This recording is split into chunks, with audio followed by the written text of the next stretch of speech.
کوئی ریکارڈ موجود نہیں ہے۔ صفحہ نمبر 118 کتاب ہے متتبعی کلام مقدس۔ یہ جناب کسی مسلمان سے ترجمہ کروایا یا کسی قادیانی سے ترجمہ کروایا گیا ہے، یہ میں دعوے سے کہہ سکتا ہوں، کیونکہ اس کا جو عنوان ہے یہ ہے متتبعی کلام مقدس۔ کسی کرسچن کو یہ والا لفظ ہی نہیں پڑھنا آتا، اور نہ کوئی کرسچن ایسا ترجمہ کر سکتا ہے۔ اور بائبل سائٹی کے عہدے داران نے بھی جب اس کو انگریزی میں لکھا تو وہ میں پڑھ کے بتا دوں غلط لکھا ہے متتبع کلام مقدس، یہی غلط لکھا۔ اگر آپ کو نہیں پڑھنا آتا تو دوسرے کسی کو پڑھنا آئے گا۔ اس کا مطلب یہ کام کسی اور نے کیا ہے اور فنڈنگ بھی کسی اور نے کی ہے۔ اچھا، تو ایک تو یہ بات کہ جی مسیح یسوع کے الفاظ کا ہمارے پاس صحیح الفاظ کا ذخیرہ یا وہ ریکارڈ موجود نہیں ہے، شاباش۔ اچھا، دوسرا صفحہ نمبر 121 میں لکھا ہے کہ شروع میں جو پاک نوشتے لکھتے تھے وہ ان کو پاک نوشتے نہیں سمجھتے تھے، اپنے جیسے کسی مسیحی کی لکھی ہوئی انجیل کی نقل کر رہے ہوتے تھے۔ اس کا مطلب یہ ہوا کہ صحاون تو یعنی ایسے ہی غلطی ہو جاتی تھی ان سے، لیکن بعض اوقات ارادتاً تبدیلیاں بھی کر دیتے تھے۔ یہ جناب اینتھنی لیمول صاحب کا کارنامہ آپ کے سامنے رکھ رہا ہوں۔ اور پھر آگے جا کے صفحہ نمبر 123 پہ لکھا ہے کہ کوئی ایک آیت نہیں ہے جس پر سارے کلمی نسخے، یونانی نسخے، تلاوت ناموں کے نسخے، دیگر زبانوں کے نسخے اور آباء کلیسیا کی تصانیف متفق ہوں۔ بہت سارے اختلافات اہم ہیں، تو یہ کہتے ہیں کہ یہ ہمارے لیے خاص مشکل ہے جی۔ پھر صفحہ نمبر 124 پہ آ کے کہتے ہیں کہ دانستہ یا ارادی تصرفات، یہ جو تصرفات کا لفظ ہے یہ کرسچن نہیں لفظ استعمال کرتے، اور یہ آپ کے ساتھ دھوکہ کرنے کے لیے لفظ استعمال کیا گیا۔ اس کا مطلب ہے جان بوجھ کر تبدیلیاں کرنا، تصرفات کا لفظ کیا، یہ بھی فراڈ ہے آپ کے ساتھ کہ کرسچن جیسے پڑھنے والے اکثریت پڑھنے والی ہے ان کو سمجھ ہی نہ آئے کہ لکھا کیا ہے۔ اور نئے عہد نامہ کی تحریروں کی نقلیں تیار کرتے ہوئے نقل نویس بعض اوقات متن میں تصرفات یعنی تبدیلیاں کر دیتے تھے، بعض تصرفات دانستہ یا ارادی ہوتے تھے تاکہ اسلوب بیان بہتر ہو جائے وغیرہ وغیرہ۔ تو آپ یہ دیکھیں کہ یہ کتاب، اس کتاب کے بارے میں میں نے پادری ضیاء المسیح صاحب سے درخواست کی کہ آپ یہ فوٹو کاپیاں لے کے جائیں، میں نے ان کو بھیجی کہ آپ ملیں ان سے، انہوں نے اپوائنٹمنٹ لی، بات کی، اینتھنی لیمول صاحب نہیں مانے، انہوں نے کہا نہیں جی یہ ٹھیک ہے، وہ بڑا اسکالر ہے، اس کا بڑا چرچ ہے تو یہ ٹھیک ہے۔ تو پھر میں نے جناب لیاقت کیسر صاحب سے بھی درخواست کی، ٹیلی فون کیا کہ میں کورٹ میں جا رہا ہوں، انہوں نے درخواست کی کہ پادری صاحب کورٹ میں ایک دم نہیں جانا چاہیے، پہلے بات کرنی چاہیے۔ تو میں نے کہا میں آپ سے بات کر رہا ہوں، تو انہوں نے کہا مجھے بھیجیں، میں نے ان کو بھیجا، جو کہ چیئرمین ہیں بائبل سائٹی کے۔ پہلی بات وہ کہتے مجھے پتہ ہی نہیں ہے اس کتاب کے بارے میں، تو آپ چیئرمین ہیں تو آپ کو صرف عہدہ لینے کا شوق تھا، سیٹ پہ بیٹھنے کا شوق تھا، کہ آپ کو پتہ ہی نہیں ہے کہ بائبل سائٹی کر کیا رہی ہے۔ اور انہوں نے، بہرحال میں ان کا شکر گزار ہوں کہ انہوں نے میری آواز کو اینتھنی لیمول تک پہنچایا، لیکن اس کا رزلٹ کوئی نہیں نکلا۔ تو پھر میں نے ابھی سنا تھا کہ اینتھنی لیمول صاحب چلے گئے ہیں، تو پادری دوسرے کیا ان کا نام وہ آ گئے ہیں، تو اظہر صاحب کو میں نے کال کی، انہوں نے کہا جی آپ مجھے یہ چیزیں بھیجیں، میں کمیٹی میں رکھوں گا۔ میں نے بھیج دی، 20-25 دن کے بعد میں نے کہا، تو انہوں نے کہا جی میں نے سر سے بات کی۔ میں نے کہا کون سے سر سے بات کی؟ جی اینتھنی لیمول صاحب سے۔ تو میں نے کہا وہ ابھی تک ادھر ہی ہیں؟ انہوں نے کہا جی ابھی تک ادھر ہی ہیں۔ تو سر کہتے ہیں نہیں اس میں کوئی غلطیاں نہیں ہیں، نہیں ہاں کہ بائبل بدلی ہوئی تو ہے نا، تو اس میں کیا مسئلہ ہے؟ دیکھیں جی ابھی اس میں بھی میں بات کرتا ہوں۔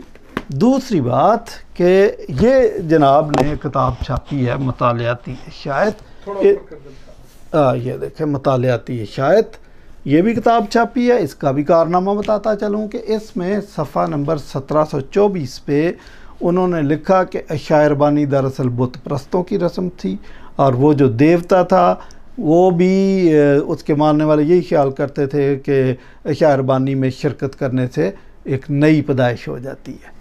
یہ اینتھنی لیمویل صاحب کے کارنامے ہیں مطالعاتی عشائت کے اندر۔ حال ہی میں مجھے تو پتہ نہیں تھا، کسی شاگرد نے مجھے یہ بھی بھیج دی کہ بھئی ایک اور کارنامہ بھی آ گیا۔ یہ دیکھیں انسائکلوپیڈیا آف بائبل انہوں نے چھاپی ہے اور اس کو جامع الکتاب کا نام دیا۔ اس کے اندر بھی انہوں نے وہی باتیں لکھی کم و بیش۔ کہتے ہیں یہ صفحہ نمبر 20 کے اوپر کہتے ہیں کہ بعض دفعہ لکھاری اپنی مرضی سے کچھ چیزوں کو اپنے نقطہ نظر اور اپنے الفاظ کے مطابق ڈھال دیتے تھے۔ یہ 3 باتیں میں آپ کو بتا رہا ہوں۔ سازش یہ ہے کہ جس شخص نے، جس ادارے نے، جس ملک نے فنڈنگ کی ہے، اس کا مقصد یہ ہے کہ بائبل کو ختم کر دیا جائے، بائبل سوسائٹی کو اور کرسچینٹی کو ختم کر دیا جائے، تاکہ ان کی اشتراکیت ایک دفعہ پھر دنیا میں مضبوطی پکڑے۔ اور جناب اینتھنی لیمویل صاحب ان کے اعلی کار بن کے یہ 3 کارنامے میں نے آپ کو بتا دیے۔ تو میں اس پہ کورٹ میں مقدمہ کرنے جا رہا ہوں۔ آپ لوگوں سے میری درخواست ہے کہ میری آواز بنے، اس ویڈیو کو زیادہ سے زیادہ شیئر کریں، بلکہ اپنی اگر آپ ویڈیو بنا سکتے ہیں تو وہ بھی بنائیں، اور وہ سارا مواد لے کے میں کورٹ میں جاؤں گا۔ میں کل یا پرسوں 2-3 دن کے اندر ان کو لیگل نوٹس، ان 3 شخصیات کو، جناب پادری لیاقت کیسر صاحب کو، کیونکہ وہ بائبل سوسائٹی کے چیئرمین ہیں، آپ کی مرضی کے بغیر یہ ہمارے خلاف سازش نہیں ہو سکتی۔ تو میں تو پھر یہی سمجھوں گا کہ آپ اس سازش میں شریک ہیں۔ تو یا آپ کو ربڑ سٹیمپ کے طور پر استعمال کیا جاتا ہے، یا تو آپ تسلیم کر لیں کہ میں صرف ربڑ سٹیمپ تھا، میرا کوئی قصور نہیں ہے، اور ان کے خلاف آ کے وعدہ معاف گواہ بن کے گواہی دے دیں، پھر تو ٹھیک ہے۔ ادروائز پادری اظہر اور اینتھنی لیمویل، ان کے خلاف میں کورٹ میں جانے کا ارادہ رکھتا ہوں، کیونکہ یہ مسیحیت کے خلاف بہت بڑی سازش ہے۔ یاد رہے کہ میں بائبل سوسائٹی کے خلاف نہیں ہوں، میں دادا پردادا سے کرسچن ہوں اور ایک ایماندار ہوں، اور جو لوگ مجھے جانتے ہیں کہ میں بائبل کا کتنا ماننے والا ہوں، وہ میری طبیعت کو بھی سمجھتے ہیں۔ میں کتنا مسیحی ہوں، آپ میری طبیعت کو سمجھتے ہیں۔ تو بائبل سوسائٹی کے میں خلاف نہیں ہوں، لیکن اس کام کے میں خلاف ہوں۔ ایک اور نقطہ آپ کو سمجھا دوں کہ مسلمان تو صدیوں سے یہ راگ الاپ رہے ہیں کہ بائبل بدل گئی ہے، بائبل بدل گئی ہے، بلکہ ان کا کہنا یہ بھی ہے کہ اسلام کے معرض وجود میں آنے کی وجہ یہی ہے کہ بائبل بدل گئی۔ تو اب اگر آپ ہمارے سامنے ڈبیٹس کے اندر، بہت سارے ڈبیٹر نے یہ کتاب ہمارے سامنے رکھ دی کہ آپ کی بائبل سوسائٹی مان رہی ہے کہ بائبل بدل گئی، کرسچن نے بائبل خود بدلی، مسیح یسوع کے الفاظ کا آپ کے پاس ریکارڈ نہیں ہے، اور کرسچن نے دانستہ بائبل بدلی، تو اب آپ کا مسیحی رہنے کا کوئی جواز باقی نہیں، لہٰذا آپ مسلمان ہو جائیں۔ جناب میری آرگومنٹ بڑی سمپل ہے کہ اگر تو آپ یہ مانتے ہیں کہ بائبل بدل چکی ہے اور کرسچن نے خود بدلی ہے، تو پھر بائبل سوسائٹی بند کر دیں۔ بائبل سوسائٹی سٹیک ہولڈر ہے بائبل کی، کرسچن فیتھ کی، اس سے آپ ہٹ گئے، آپ نے ایڈمٹ کر لیا جی ہم نے بائبل بدل لی ہے، تو پھر بائبل سوسائٹی بند کر دیں۔ اگر آپ کہتے ہیں کہ نہیں بائبل سوسائٹی ہم نہیں بند کریں گے، تو پھر اس سے آسان طریقہ یہ ہے کہ یہ 3 کتابیں یہ بند کر دیں۔ اس کے اندر جو خرافات آپ نے ڈال دی ہیں، اس وجہ سے یہ کتابیں جو مارکیٹ میں گئی ہیں وہاں سے اٹھائیں اور اپنا معاذرت نامہ جاری کریں، اس کو نیٹ پہ جاری کریں، پریس کانفرنس کے ذریعے جاری کریں کہ آپ سے بلنڈر ہوا یا آپ نے رشوت لے کے یہ کام کیا، جو بھی ہے۔ اور ویسے مجھے پتا ہے کہ اگر تو آپ کی مٹھی گرم کی گئی ہے تو آپ کبھی بھی معاذرت نہیں کریں گے اور نہ یہ کتابیں بند کریں گے، اور اس لیے ہمیں کورٹ لازمی جانا پڑے گا۔ دوبارہ اپنی دلیل دہرا دوں کہ اگر تو بائبل بدل چکی ہے تو پھر بائبل سوسائٹی کو کھلا رکھنے کا کوئی جواز نہیں ہے، بائبل سوسائٹی بند کر دیں۔ اگر بائبل سوسائٹی کھلی رکھنی ہے تو ان 3 کتابوں کو بند کر دیں، سمپل بات، ہمارا مقصد حل ہو جائے گا۔ بہتر یہی ہے کہ آپ ان 3 کتابوں کو بند کر دیں، اور بائبل سوسائٹی کھلی رہنی چاہیے، کیونکہ وہ ہماری تبلیغ کا حصہ ہے اور مسیح یسوع کے حکم کی تکمیل ہے۔ میرے ساتھ اچھا، پھر میں نے سنا کہ پادری اظہر یا لیمویل صاحب یہ بھی لوگوں کو کہتے ہیں جی پاکستان میں صرف ایک ہی بندہ ہے، وہ پادری شفیق ہے جو ہماری مخالفت کر رہا ہے، باقی کسی کو تو کوئی مسئلہ ہی نہیں ہے۔ باقی لوگ پڑھتے کتنا؟ مجھے کوئی بندہ بتا دے جس نے آپ کی یہ ساری کتاب پڑھی ہو، ایک بندہ بتا دے۔ پڑھتے ہی نہیں ہیں جب، تو ان کو کیا پتا کہ آپ کیا لکھ رہے ہیں؟ لوگوں کو پڑھنے کا تو اب شوق ہی نہیں ہے، لوگ مصروف بہت ہیں۔ یہ ذمہ داری جو کام میں کر رہا ہوں یہ دراصل سیمنریز کے پرنسپلز اور سیمنری کے اساتذہ کی، سیمنری کے اسٹوڈنٹس کی، پادریوں کی، بشپوں کی تھی۔ لیکن اب میں کیا کہوں کہ آپ ستو پی کے سوئے ہوئے ہیں تو میں آپ کا علاج نہیں کر سکتا۔ بہرحال میں یہ کام کرنے والا اکیلا نہیں ہوں، پورے پاکستان کے اندر میرے بہت سارے ہم نوا ہیں۔ جب کورٹ میں کیس جائے گا تو ان کے شناختی کارڈ ساتھ لگے ہوں گے، آپ کو سمجھ آئے گا۔ اس وقت میرے ساتھ تھامس مسیح جو میرا اسٹوڈنٹ بھی ہے اور سی ڈی اے کا ممبر بھی ہے۔ C D A stands for Christian debate academy, تو یہ بھی چند الفاظ کہنا چاہے گا، آپ کو پتہ چل جائے کہ کیا یہ میرے ساتھ ہے یا نہیں۔ خدا یسوع کے نام میں آپ تمام کو میرا سلام۔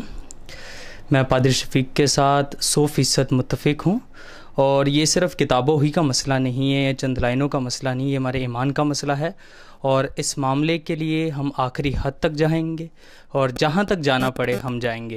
اور یہ جو معاملات ہیں، یہ ایسے جملے ہیں جو مسیحی ایمان کو ٹھیس پہنچانا چاہتے ہیں، جو صدیوں سے بائبل مقدس کی جو صداقت محفوظ ہے اس کو ٹھیس پہنچانا چاہتے ہیں، اور یہ سازش ہے، اور یہ کتاب مقدس کے عشائد یا لبرلزم کو پروموٹ کرنا چاہتے ہیں لوگ۔ تو کرسچینٹی یا وہ جو لوگ جو ایماندار ہیں ہمارے ساتھ ہیں، میں پادری شفیق کے ساتھ ہوں، اور ہمارے ساتھ ایسے بہت سے ایماندار ہیں جو چپ نہیں بیٹھیں گے، اس کی آخری حد تک جائیں گے۔ شکریہ۔